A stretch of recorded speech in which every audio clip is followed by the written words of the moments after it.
buffer time? What is buffer time? Is what buffer time? I felt like music. What is music? Hello there, Buffer Timers. We're here again with a special. We're gonna have a casual talk about music. We don't have a set schedule of things to talk about here, so please feel free to chime in with us. Let's go around and introduce ourselves real quick. I'm Dustin from Best of Trek, Worst of Trek. Hey, I'm Lieutenant Commander Eve Zellick under the name Davik Sionobi, because that's my Starfleet name, and this is my co-host Snoopy, and Snoopy is a Star Trek fan. Look it up. I'm Del. I'm a panelist on Buffer Time who also happens to have a smattering of knowledge of music, so therefore I am here. All right. I think we should probably start with the elephant in the room that's currently airing, which is Picard Season 3, which is also a callback to, like, all of Star Trek. Fake Tuvok Voyager theme. Wow. Okay. I wasn't going to get that specific with this week yet. We're going to do our review here on Sunday. Yeah, but I'm not here Sunday. That's fine. That was one of a million nice callbacks this season. First Contact theme, like at the end of every episode. Well, and this episode was like full of Nemesis. Yeah.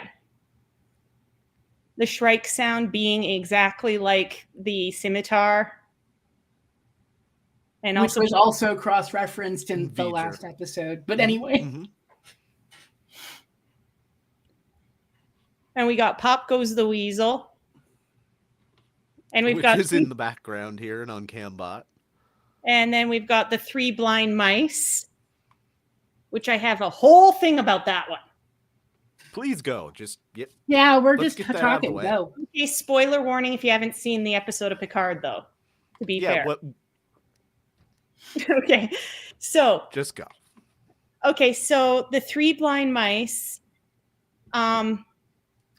One, we have the Pop Goes the Weasel for Data and Riker, because that was Data and Riker's first meeting was the Pop Goes the Weasel. For Vadic, the first time we're really seeing some of who Vadic is, we're hearing another well-known children's tune, which is, in this case, Three Blind Mice. But I have to wonder if it's a snipe at Riker, Picard, and Shaw being three blind mice because they're running and maybe they're blind to what's truly going on, because it's been implied that maybe Vadic's crew isn't totally in the wrong here, that there could be a lot of shades of gray. So I'm thinking that it's kind of a snipe at them.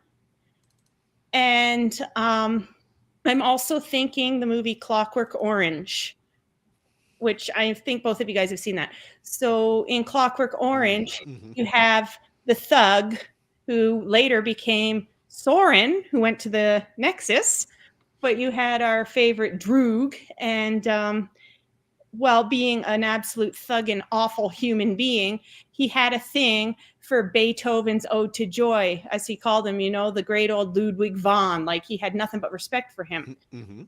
And then we see him go through the reprogramming type thing he does to try and get away from his prison sentence and get over his urges. And by accident, they condition him psychologically to Beethoven's Ninth as well. And when we see some of the most tormented parts of Vadic's past, we're hearing that tune whistled. So I have to wonder if maybe the person who is working with her or the people, somebody was whistling that tune. Because, the Doctor on Voyager was known to whistle and hum and sing when he was working. And it's a known thing that most major world secret agent conspiracy government people, music actually has been studied extensively as a method to program people to trigger responses, because it can. Music alters brain waves, which again could be a point at the fact that Vadic obviously has a major split of the mind from trauma at this point. And there is also a precedent of music being used as torture, because there's been several well-known popular artists, Rihanna and Christina Aguilera, I believe. I know Christina Aguilera for sure, and I'm pretty sure Rihanna. And I know the song "We Built This City on Rock and Roll" by Starship have all been something that the bands have had to fight against their music being used as a form of torture. So I find this interesting in maybe a way I'm going down a weird rabbit hole, but that's just what I was noticing with this. And it was just so Clockwork Orange, so programmed, so much, like there's so much science to back something like that. And it would totally fit with the way they've been using music this season to kind of clue us into things as we go along. Sorry. You said that you were going to talk about Three Blind Mice. And usually you and I are like compaticos. I have a completely different rabbit hole. Okay, awesome. Well, do you want to hear it now, or I can give it to you now? It's not as long as yours. But, give it to me now. You and I bounce ideas off each other really well, and it looks like Dustin's at least entertained. They cut off their tails with a carving knife. Yes, that line was bothering me.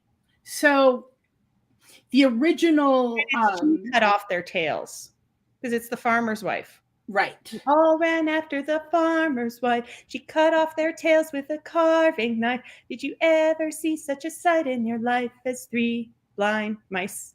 Which I should know, Three Blind Mice is in Compound Time, and so is the TNG theme. We can be music nerds when we want to be, but I think that's great. Three Blind Mice. Okay, tales, carving knife. Tales about torture. Tales about disfigurement. Tales about being rudderless because you have no tail. Yep. It's. I know I'm probably going way deeper than any writer on any Star Trek series could have possibly gone, but I went down this whole rabbit hole about what the original folk song was about, and it was also about like not coming out so clean and pretty. Yeah, and most songs are not right, and the idea of both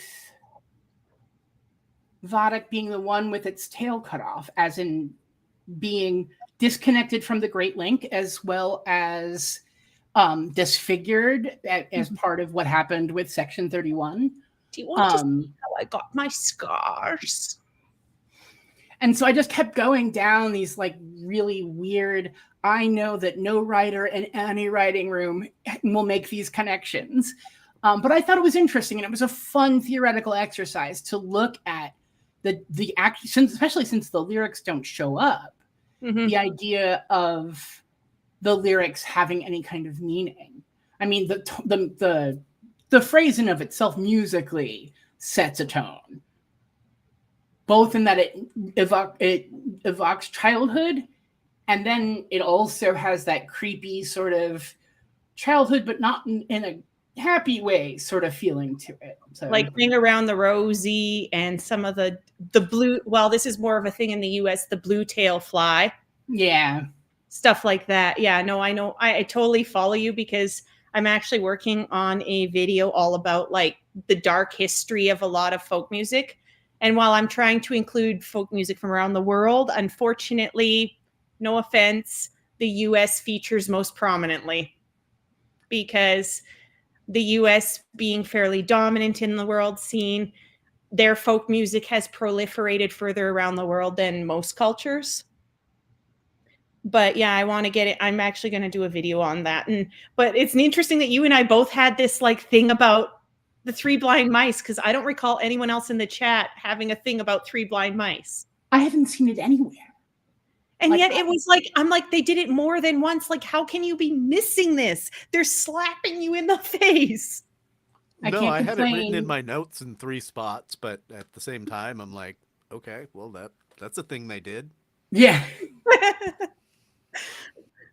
The funny thing is, at first, one of my friends I was talking to, he's like, they're whistling hot cross buns. And I'm like, no, the first 3 notes are the same. After that, it's different.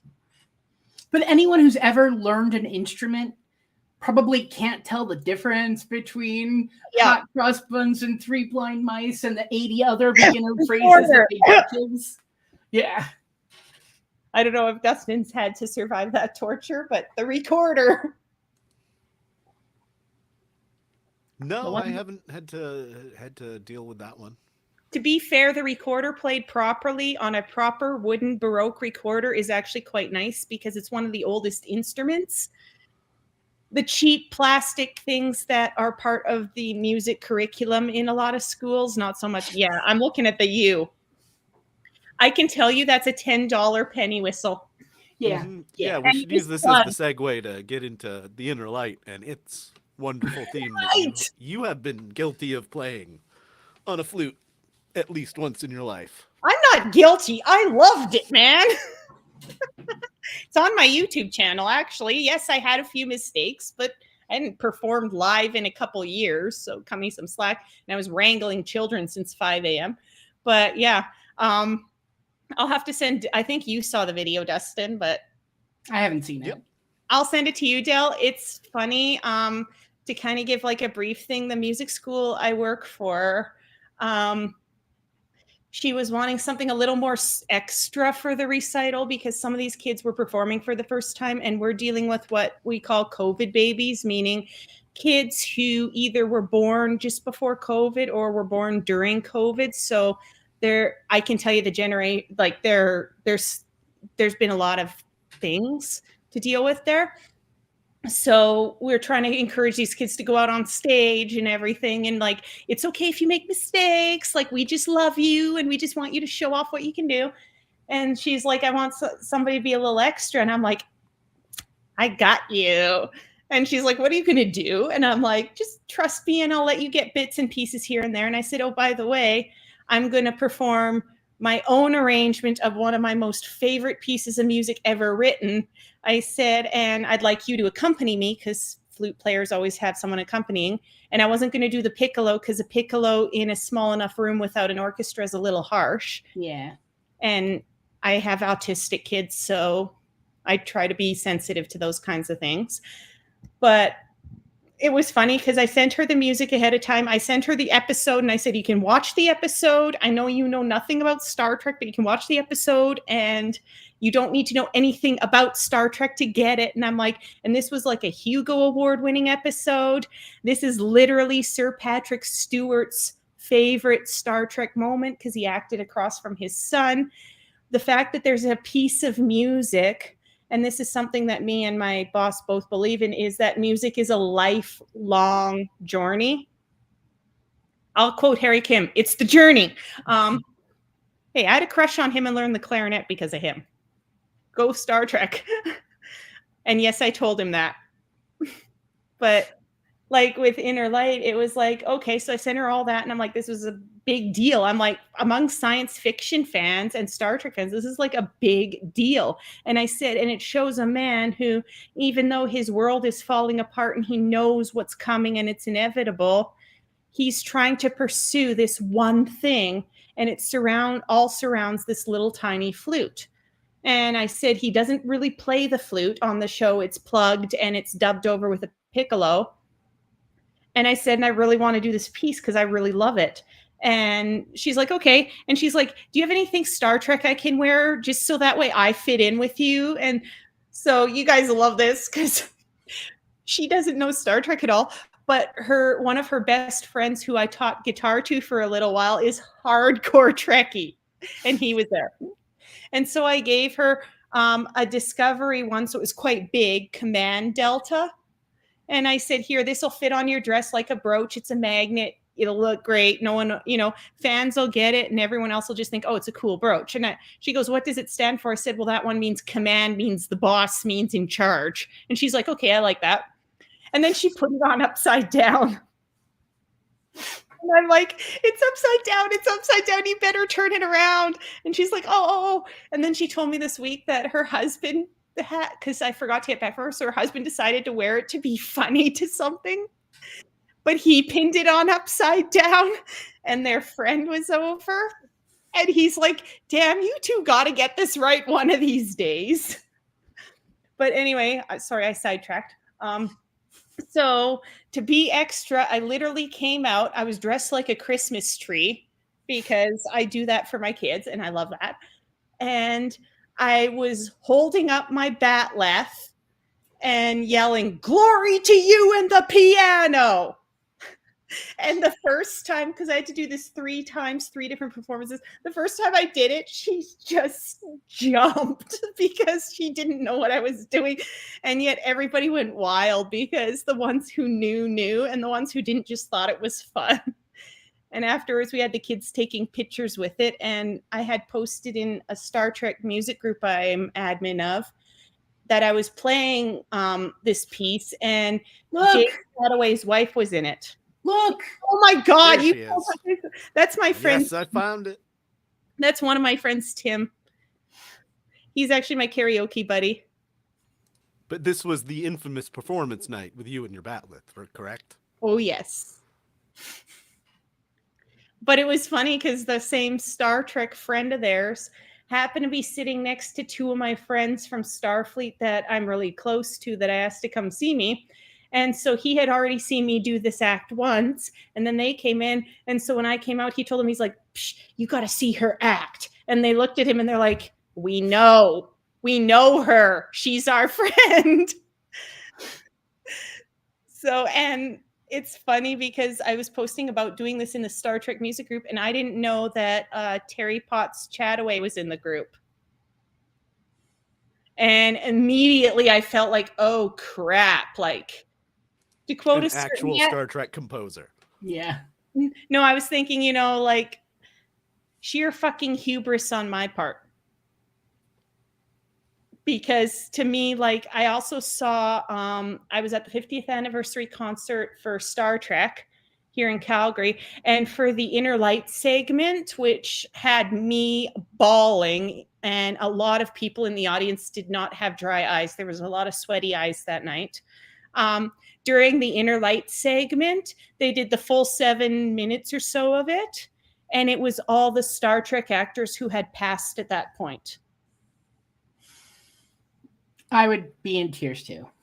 Yeah, it's like, and I have the poster from the event, and it has Jay Chataway's signature on it, among other things. But it's like, so when you say Inner Light, like, to me, Inner Light encapsulates everything that it means to be a musician. But at the same time, music is one of those things that hands down our history and survives past us, which, I mean, a lot of Star Trek is about building a legacy, building something bigger than yourself. And so that episode to me, and the fact that it affects Picard so deeply that even years later, he still has that flute, and you see him trying to play, and sometimes it's something silly like Alouette or Frere Jacques, but he's trying his damnedest. To me, like, if anybody says anything bad about Inner Light, we're going out back and there's going to be a talk. We do not diss the Inner Light. That piece is amazing. I have no problem with the music in the Inner Light, but it wouldn't be a music conversation if I got into actually not liking the Inner Light, which I'm one of those people. No, I can get people not necessarily liking the episode in particular, but literally cannot diss the significance of that piece. I mean, we have so much great Star Trek music that's so iconic, and yet the second you mention Inner Light, it's Inner Light. Sorry, I'm on my soapbox again. You guys know I love the Inner Light. The main theme is based on an old Scottish lullaby that my mother used to sing to me. So the first 5 times I watched it, I was like, they're getting it wrong. But then I realized it was based on and not supposed to be the same thing. But there's melodic parts that are very similar. Mm-hmm. And so, but it also, that familiarity after getting over the part where it felt disharmonious was the idea of music being family, which also applies to the episode. The idea that there are just some songs that you're going to remember lip syncing ABBA going down the highway 70 miles an hour with your 2 best friends drinking Slurpees. You hear any ABBA song for the rest of your life, and you're going to be in that van down by the river, hanging out with your friends, Okay, listening to ABBA. get the hell out of my head, Dell, because no, you're totally in my head because Dustin probably saw this comment. I know Robbie didn't. He was pretty up. I don't know how to interpret his angry face, but I was working on my cosplay and I'm listening to different playlists and I decided I want to listen to Motown. And for me, Motown is something I really associate with my mom, and she never was a musician, but she does have a love for music and she's a great singer. And she got me really into, among the 50s and 60s, Motown. So to me, Motown just is like my happy music. So I'm like playing Motown and I'm like, what culturally deficient neckbeard put Frank Sinatra between Stevie Wonder and Ray Charles on my Motown playlist? And so when you just brought that up, it was like, God damn, you're in my head when you talk about music that you keep going back to and stuff like that. Like, oh my God, you're so in my head. And Inner Light is how I found out about my synesthesia. So it's always going to have that kind of extra thing for me. I mean, sorry. No, go ahead. I forgot. No, I was going to say, so Dell had, speaking of things that we would appreciate from our own childhoods and perspectives. Go on. Dell's the only one old enough to actually have been around when Keep going. Tell me about it. TAS was on the air. Yeah. And she thought, you thought I was joking with you before, and I wasn't. I was like, people that were born in a certain time are going to appreciate something more than somebody like me that's about 10 years younger. Yes, I see you now. No, I'm totally cool with that. I just think it's funny. Well, but there's a definite difference of opinion between us in the TAS style. So here's the thing. I don't necessarily think it's about an age per se, but I think it's about musical conditioning. Follow me. I grew up with a bunch of 70s and 80s dance music. So if something sounds like 70s or 80s dance music, I'm gonna like it, right? But so I already knew that I had a thing for some of the funnier background music for the animated series, just because some of it does get like lots of wah-wah guitars going over orchestras, which is unusual. And their brass stings are much more 70s than they are today. But one of the things I noticed when I went to go re-listen to it for this was how evocative the way they build those soundscapes that go behind these cartoon things, that you could close your eyes and you could, with a fair amount of imagination, pin down approximately what was happening in that scene. And they were different, and they're markedly different from each other. And I mean, I could tell the difference between meeting a creepy alien on the planet's surface and meeting a creepy alien who just boarded our bridge. Like, you can tell the difference. Because there is two different music cues, but we're going to reuse those same two music cues in the next episode. And then the next one after that. Right. But I wasn't looking at it from that perspective. I was looking at it from the first time you hear it. And when you re-experience it, when I was listening to it divorced from the actual comic. Like, I was just listening to the music as the music. Every time I hear the theme, I feel like I'm going to a roller disco.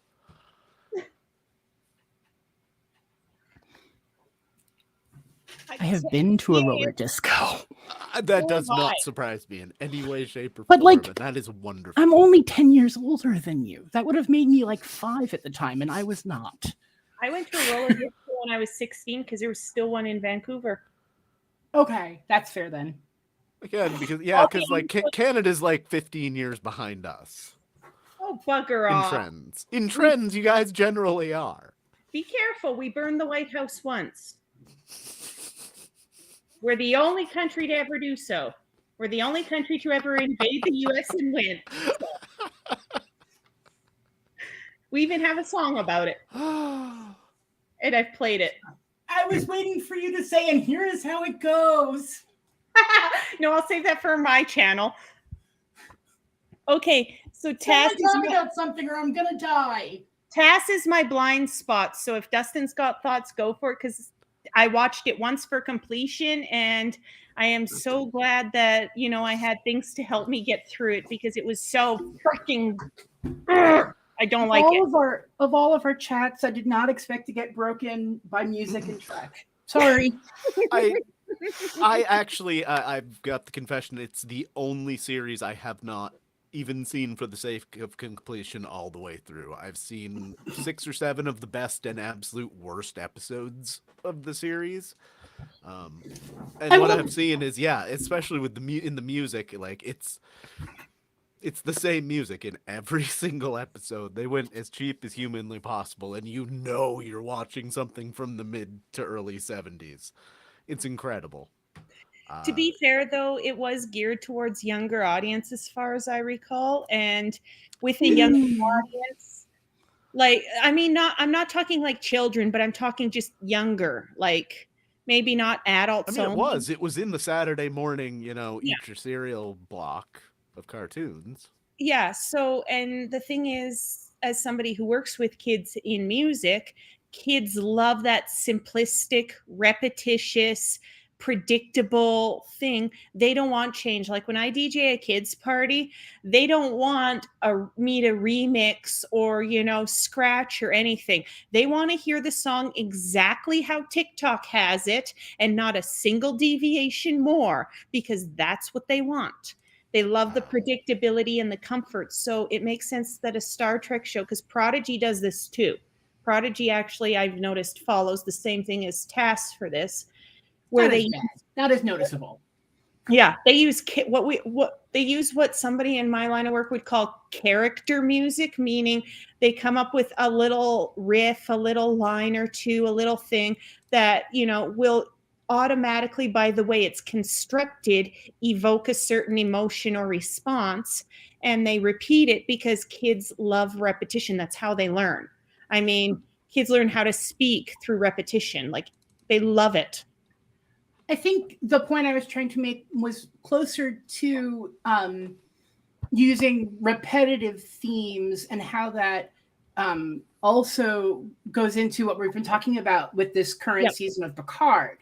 Yep. And that if we want you to look over here, we're going to play the music that belongs over here. And every time we play that music, you'll have that little feeling behind your head of over here. There's an interesting psychological study that would probably not be appropriate for this channel.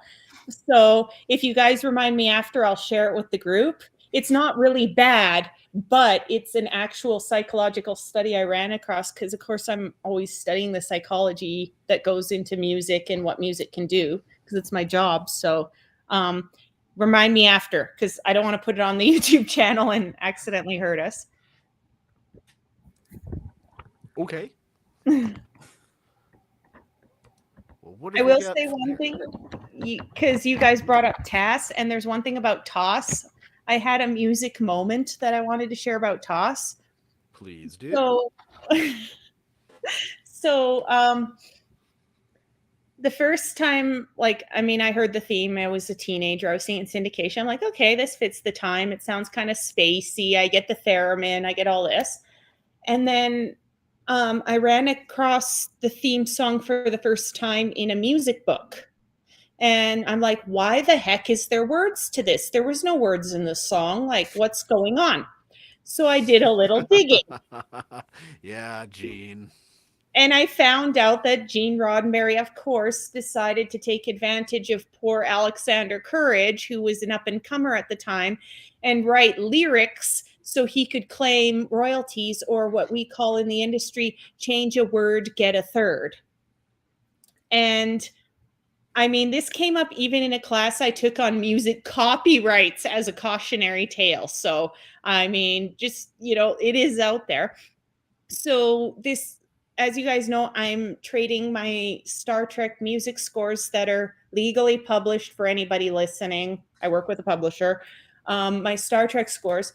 I've been giving them to the actors in exchange for getting their autographs on them, because this is like a project of mine. And I got to meet John Delancey along with Brent Spiner, but John Delancey in particular this past year. And when I asked him to sign the score, and he was great about it. And he's asking me what I do for work and told me I look more like Q than he did in my outfit. But anyway, then I said, would you accept like a gift from a fan? I said, I know some people don't, and that's okay. I won't be offended. And he's like, please, what is it? And I said, well, I want to gift you a copy of my Next Generation score as well as a fan, because Q was something that really, he was a character I loved. I loved Q. He was such a Loki. And he looked at it and he's like, wait a sec, this is Next Generation, so it doesn't have the words. I'm like, yeah, it doesn't have the words. He's like, okay, let me tell you a fact about the original series. And I said, let me guess, Gene Roddenberry versus Alexander Courage. And he's like, he's like, but you're too young to know. I'm like, I know, man, I know. And it was so funny because after that, he was talking like little, tidbits here and there about different things while he was working on Star Trek. But it was really neat that, him and I had that total moment where it's like, dude, I totally get it. So I had There is no recording of me in 1991 singing anything remotely like the TOS theme. And if there are, all of those people are dead. Hey, there's a video of me singing Star Trekking. So what do you... And I was not successful. Dustin? So here's a copy just to prove it. Go ahead. Oh, that's awesome. Nice. We're going on a far trek. Well, this is one of the first piano books somebody gave me when I started learning. I wanted to, I finally, it has the synopsis of everything up to First Contact and Insurrection, and that's where it stops. So it has the God Awful Enterprise. But I thought you guys might get a kick out of hearing the tempo or performance directions for them, because some of them are funny. So for Next Gen, it's Boldly, which makes sense. Deep Space Nine is With Royalty. Don't know why. Voyager is Slowly with Pride. The motion picture, Very Slowly. Oh, just a minute. Good God. Dustin, if I asked you to face Slowly with Pride, like, how would you express that? But how would you express Boldly? Okay, here's a good one. Wrath of Khan, Heroically. And just so you guys know, I'm not making it up. There's the proof. Wrath of Khan is heroic. Search for Spock, Moderately Fast. That's boring. Voyage Home, Majestically. Star Trek The Final Frontier, also known as Why the Hell is God Mentioned in Star Trek? It is techno rock. Oh with my quotes around the techno. Techno rock. All right. When was that? When was that written? Do you know, or it could approximate? The book itself was published. It's the second edition because it was updated to include Insurrection and Enterprise. The publishing date was... I'm just asking, like, before or after techno was so well known that, like, it was in commercials? Or, well, like... The copyright for The Final Frontier is 1989. So there was, like, early EDM, at least. But I could see why someone writing something else would write techno with quoties. Yep. Yeah, there's some of these other ones. Like, Insurrection is Gently, which makes sense, to be fair. And then I laugh at the people who mix up London Calling from Star Trek 2009 with The Clash. It's two different pieces of music, people, and I've heard them both live. But yeah, I thought you guys might get a kick out of some of the performance directions. I remember joking one time when I was in orchestra and we were doing a couple of Star Trek pieces because we were doing a sci-fi night. And I'm like, yeah, the only thing they need is self-righteously. Oh, and Enterprise is relaxed with passion in 2.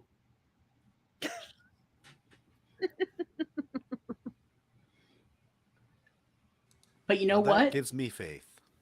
Enterprise is not my least favorite theme song of all That of was going to the. be my question that I've been Yeah. trying to get to for about 20 minutes. I'm Well, that's sorry. why I broke in with the Enterprise graphic. I took my jump. I'm sorry. That's all right. You guys knew this was like a. This is our casual chats, people. This is a casual chat. I know, and you guys know this is like my wheelhouse. But yes, Enterprise is not my least favorite theme song to a series. You know what? It is. I kind of actually can partially agree with Del, by the way, on that, because it's schmaltzy, it's over the top, it doesn't quite fit. But if the words and the meaning of the words actually do fit the show, That's They part do. of it. You're like not look wrong. at how far. And to be fair, my other side of it is they're the only series where the theme changes for the Mirrorverse and the opening credits. And I think, call me crazy, they actually won an award for the Mirrorverse version, but not for the regular. Am I right? If I I recall, believe that was. I was looking at awards today just for fun, so I think Yeah. I'm recalling that they actually won for the Mirror Universe theme, If they but not. didn't, they should have. I Yeah, it was pretty that becomes awesome. one of the best themes in Trek. that But was here's the badass. thing. So you can make an argument that okay, it's not as bad as people want to say it is, but is it the worst when you stack it up against other pieces of Trek? Not for me. For me, the worst. Then what thing is? You've got to say what's worse then. Voyager. Toss and Picard season Voyager? 1 are my least favorite. Voyager. Did you just say Voyager for real? I'm taking my hot take right now. What? Voyager. What? Yeah, I gotta hear this. How is Voyager worse than Voyager's Enterprise is You traditional? tied me up. You know, we're talking about musical torture earlier. Okay. So imagine now if you tied me up and I had to listen kinky. to one song over and over again until I died, Voyager would be the first one I would want to like off myself from first. Why It though? is. I find it is very slow paced for a sci-fi show in a way that makes me feel like I'm just standing there being impatient for the show to start. Like it's a beautiful piece of music, and if I were listening to it in a concert hall, I would be all for it. And I feel that way about Heard it. I feel that way about Faith of the Heart, that when you hear it in a music hall, it sounds better. I do. But when I'm waiting to watch a show, if there is not a skip button on that Voyager episode, I am not watching it. The end. Wow. See, I always thought of Voyager as being like cautious and hesitant, but hopeful, and there's a little bit of wonder involved. And to me, the slow pace, I get that it's it is actually one of the slowest. It's not the slowest, but it's one of the slowest to actually do. It is. But I get, to me, I felt that was done to try and show there's some gravity to the situation, as in they're way out there. There's nobody they can call on. They're completely on their own. So I feel like that's what they were trying to go for, was like, it's cautious, but it's hopeful. There's a little bit of boldness, but a little bit of pulling back. And it's slow because everything they have to do has to be weighed deliberately, whether Janeway does or not. But it has to be weighed deliberately because they are out of what they know. And Q even brought that up in TNG, that humans had got too comfortable. And so for Voyager, that's the ultimate level of where the heck did we end up? Why the heck are we here? What the heck are we going to do? And how the heck are we going to keep going if we might never see our families again? Please don't get me wrong. Yeah. I like the Voyager music, but as a show opener, I get it. it's too long. It doesn't involve enough of the plot, even like melodically, that by the time you're done, you know what the show's about. At least with the opening of DS9, there's this single horn that just goes off all by itself saying like, we are no longer anywhere else that you have been. You are now, you, the viewer, are now alone, figuring this out all from the start. Please, please, please, please tell me that you like the episode of Lower Decks where they went to DS9 and they did the circle and they were like, do it again. Pretend you're in all the pylons. Because that had to be done. But it's something about the Voyager theme. And Voyager's not even my least favorite show, so it's not tainted by that. But it also, it doesn't fit the... It is my absolute favorite TV Star Trek theme. I'll be honest. I'll still love you. It's Deep Space Nine is my favorite. My second favorite. Inner Light's always my favorite for a lot of reasons. Just as far as the themes, just main if you themes want of the main TV themes, shows. Deep Space Nine, because it's the first one I ever performed live. So, but the Voyager one, I mean, Harry Kim. I have no problem with Voyager. I know. If I'm not mistaken, it was Jerry Goldsmith's last work in Star Trek also. I do not call this a hot take for no reason. I admit that some of my love for Voyager is Harry Kim. And to be fair, Garrett Wang is an absolute sweetheart in real life. Like, I totally fangirled and he was totally good about it. So as far as movies, what are our favorite and least favorite themes? First Contact. For favorite or least favorite? That's favorite. Either. Take your... Oh, you're asking. Yeah, I would say as far as the new... or not new, but... you know, the TNG movies, that's definitely the best one. If it's I'm going... TOS. Yeah. TOS is a little too hard for me. I'd say First Contact from TNG or London Calling from 2009. Least favorite is TOS Forever because of Gene Roddenberry. You don't not pay your musicians properly. We were just talking about the movies, but fine. Yeah, okay. You're not wrong about that TOS theme. You're not. No. And it was a dick move by Roddenberry for sure. Yeah, I mean, and he did the same thing with writers too. But we can go on to movie themes. I'd have to say probably 5. Because that you like or dislike? Dislike. It's as bland as the movie. See, I like 4. I think my favorite is 4. I mean, I guess it's hard to compare all of them because I don't keep them in the same boxes in my head. Like, it would be hard for me to compare right now First Contact with 4. That's fair. They live in different boxes in my head. I mean, I have trouble when it comes to the motionless picture and TNG because TNG is a take on the motionless picture. But it's not motionless.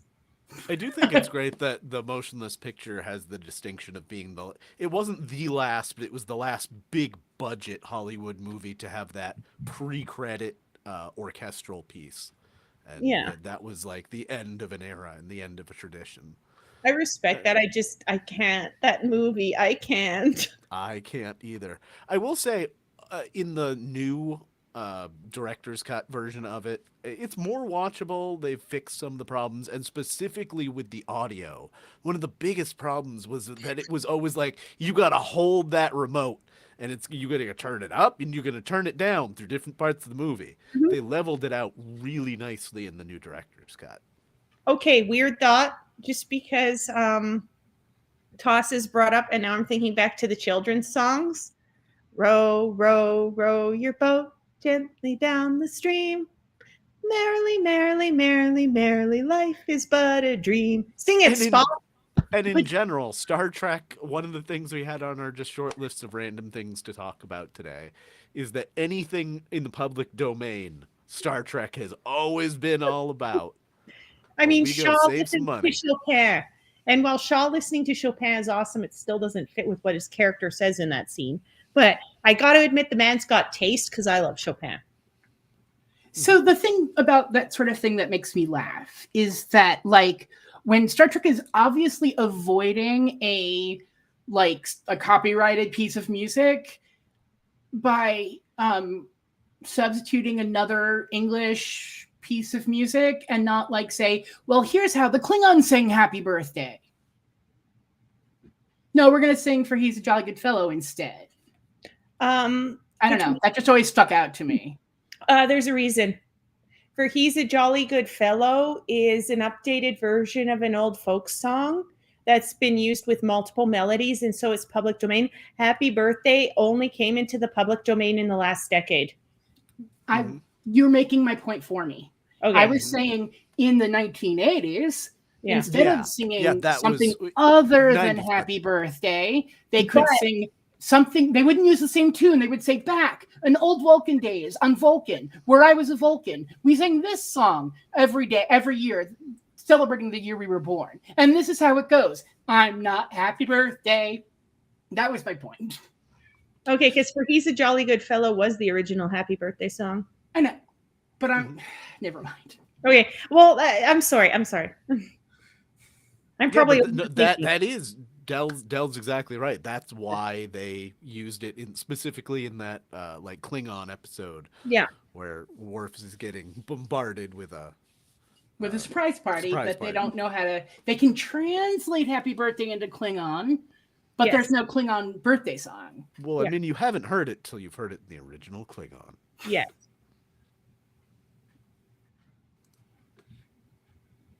What else do we have? Can we talk about the Doctor and how much Voyager fucks up music? Sorry, I shouldn't use the F word. Yes, we sure can. I've Because even got a Voyager picture. is one of the worst. I love Voyager and I love Harry Kim, but Voyager has so many bad musical moments. This episode specifically, right here, Virtuoso. Yes. How the actual fuck did they find these people that have a trading hub around their planet? They have advanced math, and they don't know what music is. How is this physically possible? I don't buy it. It's bullshit. Not. That episode, to me, the first time I saw the first few minutes, I'm like, crock of dog poo. This is not real. You can't, because music is a form of culture that predates language, written and spoken. Music is the oldest form of language because you don't need words or anything. The oldest instrument in the world is a flute from prehistoric times made out of a bone.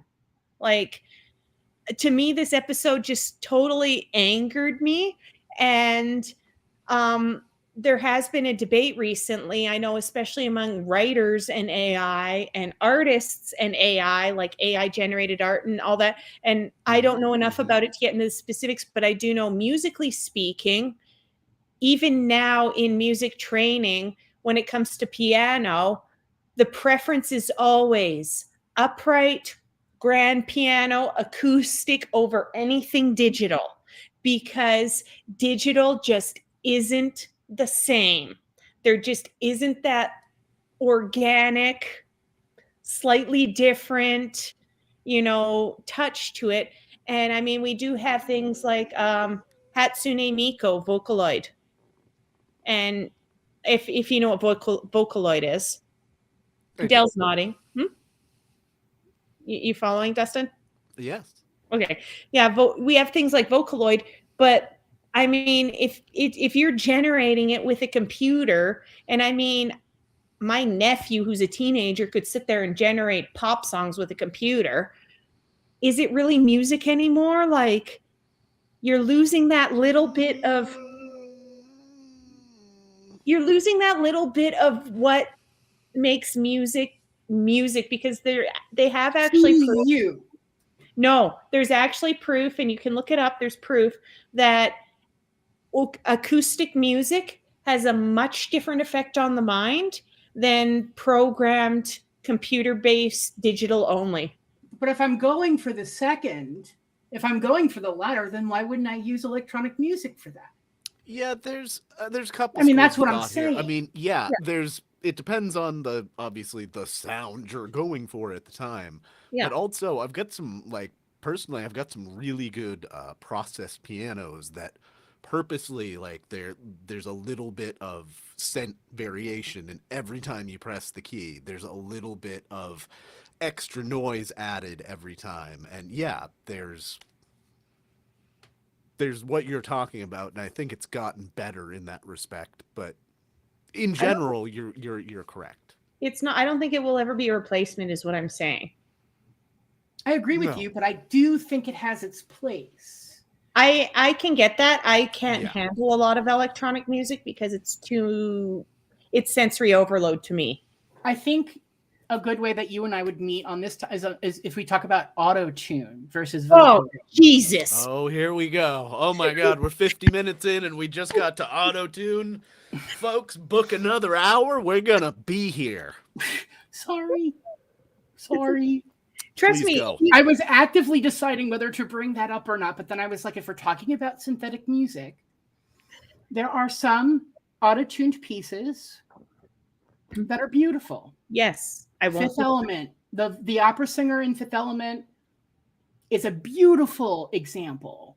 I get you. I DJ. I have to deal with auto-tune and work with it. So I get it. But I'm saying so I don't necessarily, especially when we're talking about music in a sci-fi series, Mhm. there's a place for the acoustic stuff, but there is also a place for some more technologically advanced stuff. And I think that's something about the music in Star Trek in general that gets to me every so often.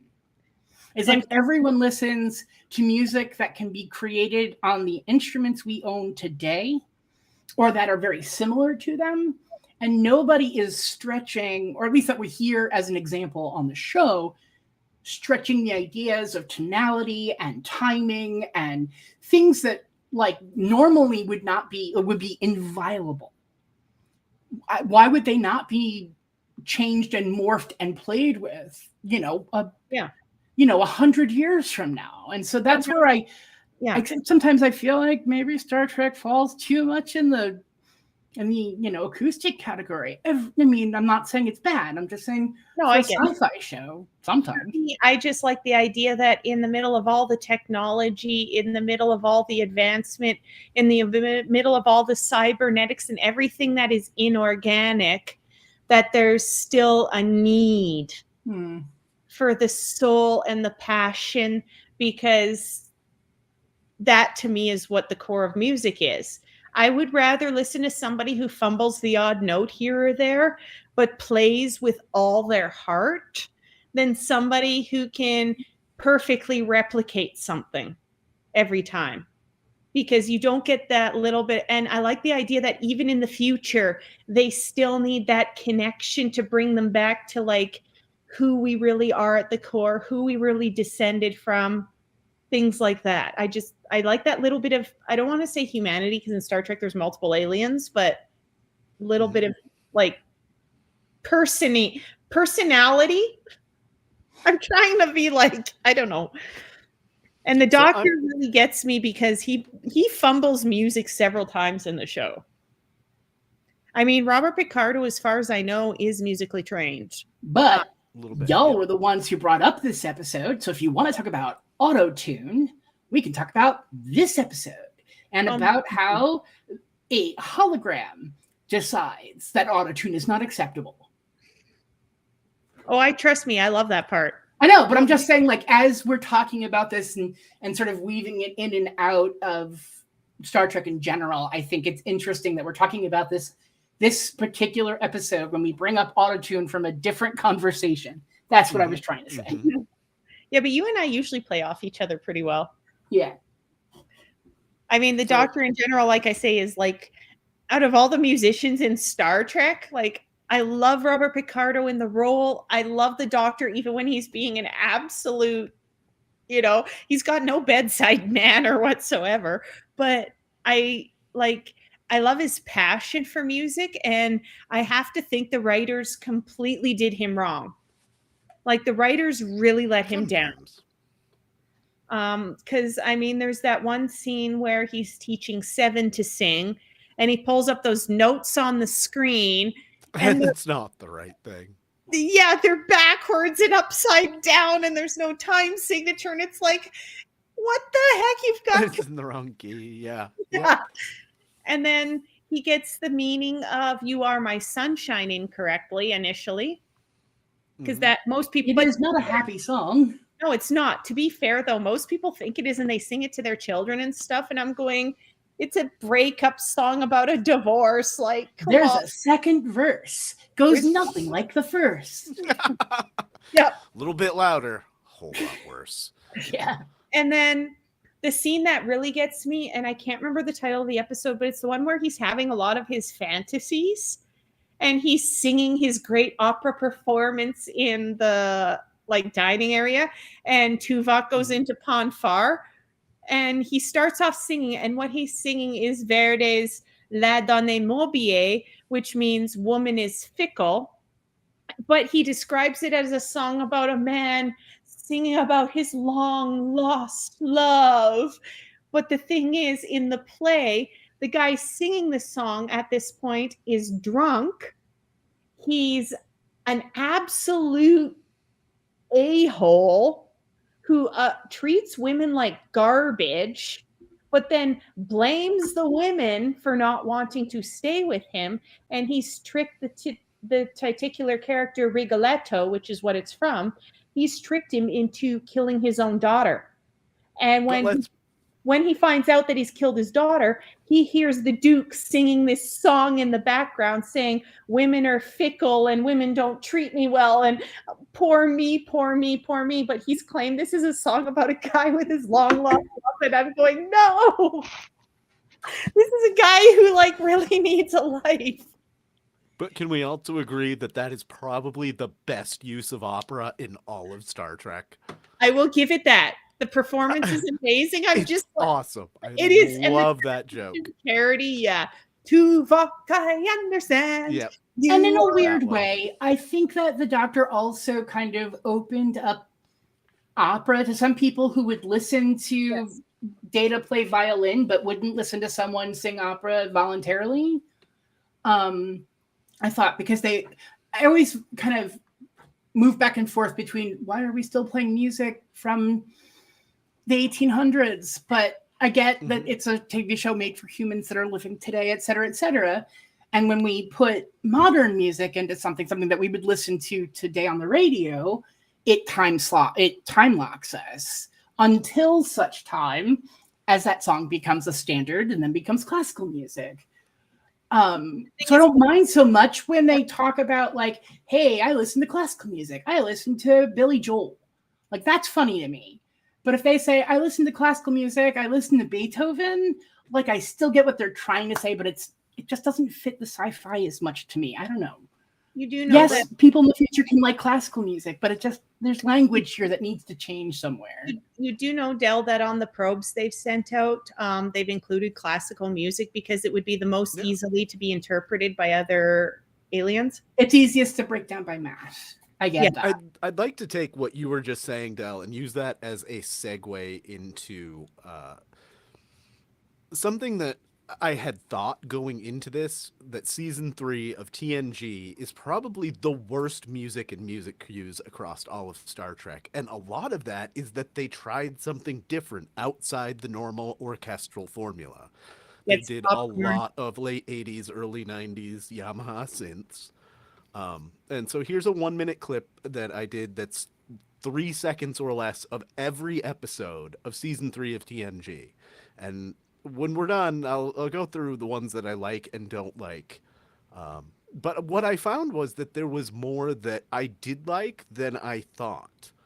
Though, man, yeah, I'll just play this. And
Reg Barkley. Oh my god, I love that guy. But do you love the music cue that goes along with it? That's the real question, because I don't. It's a reuse Am I really one that tone from. deaf that it? I mean, the chimey things that came from like the 80s synthesizers. Yeah, I find that cheesy, but I probably don't find it as offensive as you guys seem to. I find it cheesy in a fun way. I don't. It takes me right out of the show almost every time they tried to do this in seasons 2 and 3 specifically. And then and very specifically, that episode with the hair in the price between Deanna. And then every scene in that episode between her and Raul, there's a terrible synthesizer music cue. And I just, I cannot with those episodes at all. And then Reg Barkley, at least it's funny, but I cannot with that. That's like the 80s, though. It was all like bad synth when you didn't want it. I was happy that Riker plays a trombone and not a keytar. That's okay. He doesn't really play it in the show. He didn't learn it until after TNG, Yeah. even today. I meant the idea of looking at a historical instrument. Mhm. I mean, they could have easily been like, in the same way that we're using modern music in Trek now, they could have handed him a keytar back in 87 and been like, rock this out. And he would have been like, yeah. Which is interesting that in the Bynarr episode, the hologram is named Minuet, which is a Baroque dance, and one of the standard 8 Baroque dances in a suite. Although I would say I'm thinking a writer opened up a music dictionary and found a word that sounded like a girl's name, but that's just me. I think too. Oh my Her god! name is Sonata. If Her I name could- is okay, Coda. out of my head, Dell, because okay, I don't know about down there, but here, like we bought this house brand new, like being built, like we got it built, and the floor plan is called Sonata. Get out of my head, Dell. What are you doing spying on me? I'm the Section 31 head. But I'm a So motherfucking here's the changeling. last thing that I definitely wanted to touch on here. Poor Dustin. Who had the better album? Was it P. Stu with his cowboy antics by a British entertainer? Or is it William Shatner and his spoken word, particularly Rocket Man? Who did it better? St. Patrick of Picard. Shat all day long. I can name like 80 Shat like spoken word pieces that are amazing. Like 80 of them because they exist everywhere. Patrick Stewart is more musical and he really tries, but William Shatner, it's funny. Oh my god, I laugh myself to death every time I see one of the 70s I can't hear a specials. tambourine. Like if there is a tambourine break in a song, I will always giggle. I don't care what song it is. If there's a tambourine break, I'm gonna giggle. Yeah, for me, it's going to be Patrick Stewart, but that's because one of the songs he does in that clip was used in a kids movie that I used to watch when I was really young. There was 2 movies, and they weren't Disney, but they were animated, and I can't remember who made them, but one was An American Tail. Don With Bluth. Yeah, and then there's Five-O Goes West. And they had the rollin', rollin', rollin'. So when I saw this clip when I was older, after having grown up with that movie, to me, a British guy singing it was just too freaking funny, especially because in the original cartoon, you see the tumbleweeds going. And where I grew up, sagebrush is indigenous to the area. And they literally do roll like that. Like Vanessa being in California, she would probably see them too. Like when they dry out and everything, they do that. Like it's really weird. You see all these things rolling down the road. So for me, that's why it always sticks out. So whenever I hear him singing it, I'm like laughing, but I'm thinking back home in the fall, the tumbleweeds rolling down the road. I don't have a drink, but I'm gonna offer you a toast. So this is my drink here. My drink's empty. That's okay. All right. May you never grow so old that songs you listened to as a teenager are now on children's shows. Already there. Cheers. I'm telling you. I'm looking at like teenage shows at this point. Like when they want to make a funny music joke, they're going to look at my childhood. Oh, I had a good one this year. No, not this year, last year. I was watching because I'm a huge Umbrella Academy fan. And there's that one fight scene at the end of a season to the Backstreet's Back song. Yes, I know exactly what you're talking about. And it was at Klaus's cult compound. And yeah, so one of my students came in and they're a fan of the show. And they're like, oh my God, there was this totally cool song in the Umbrella Academy that they were fighting to. And I'm like, yeah, what did you think? Oh, it's so good for an oldies. I had a kid come up to me at like a not music related at all event.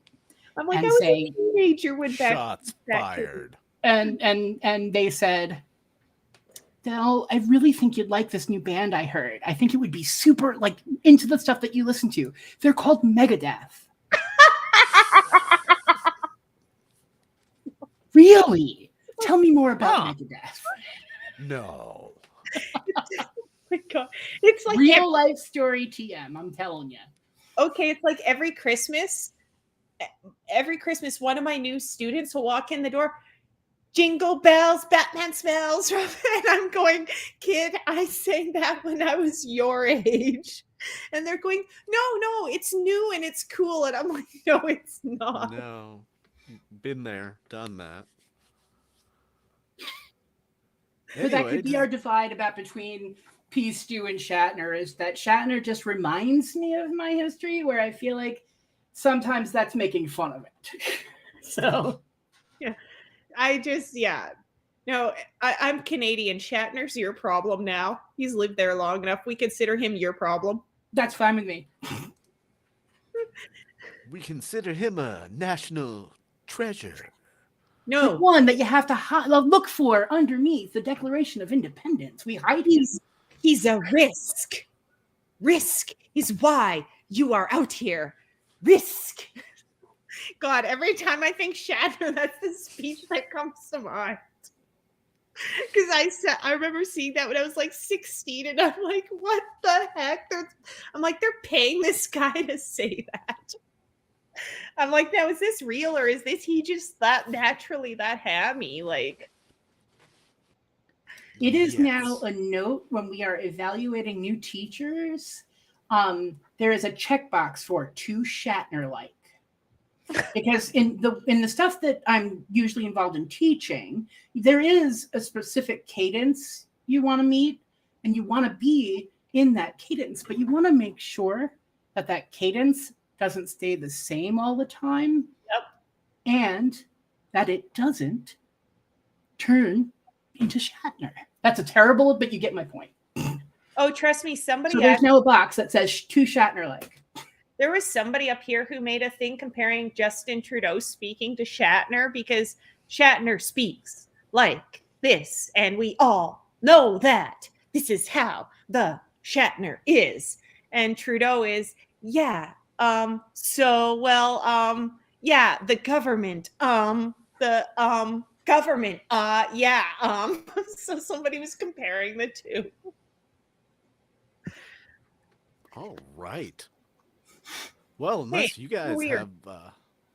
have anything else you want to talk about in the topic, we've exhausted our Or off the topic, or normal bunch near of the stuff. topic, or next door to the topic. We didn't mention Definitely Vic Fontaine. Yeah, one of the things that we had found was that in his way, I think that is the episode with the most licensed music in all of Star Trek. And honestly, pretty much everything Vic Fontaine. I love. I mean, I've got James no Darren does such a qualms. good Sinatra. Like his, like the first time, because I mean, I'm part face blind, but the Hey, first time you I know, watched, get out of here. yeah, the first time I watched Deep Space Nine, that Vic Fontaine came on because I saw it in syndication. I'm like, is that Sinatra? Like, I he can't sounds- remember who was supposed to Yeah. get the role but turned it down. I can't remember. It was another crooner, like a more well-known one. Or it could have been, no, it would have been too early for Harry Connick Jr. It was someone more well known, and then They did actually approach the actual Frank Sinatra for the role, but he wanted way too much money.